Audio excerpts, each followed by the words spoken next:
Humana na gyud ang Valentine's Day, no? Katong mga bitter ba, nalipay na sila kay humana man Valentine's Day. Katong wala gyud panghatagan og bulak, happy na kay sila, no? Ang katupong nihatag og bulak nga, magana pag-post, ingon dayon og kuan. Salamat sa gift, salamat sa flowers, salamat sa chocolate, alam mo na kung sino ka. Wah! Saklap ni wa man lang gitag. Wala ka kimaydi kol?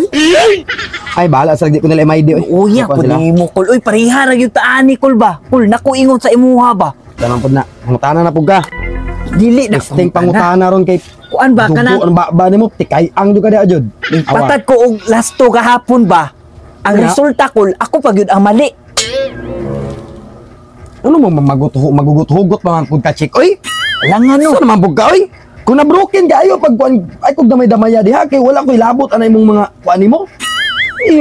Koy mali. Perminti mo mali ang mga lalaki gud, tama magil perminti ang babae. Ana day na kol. Ilan mo oy? Diri patdan mo day. 09. Unya, Ang ninggawas kay 03. kabalo ka. Ang kanang last to chick, dili nimo na ko ng mga hugot-hugot nimo chick, ha?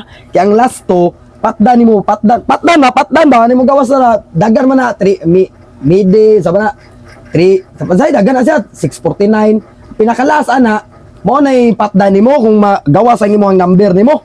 Dili kay magugot-hugot kay ang nigawas, ako pay mali. Tagpuan diha oy. Patdan nimo ang number. Unsa na number?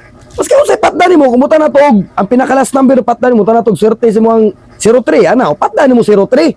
Dili kay ang nigawas ako pa'y mali. Hugot na may inuungkap, pati last to, huguton. Mao gani no. 03 aning gawas.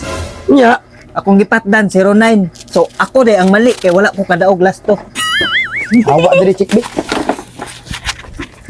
Gahit ba kaning ibo, ba, basig ibunal ko sa mong ulo ron.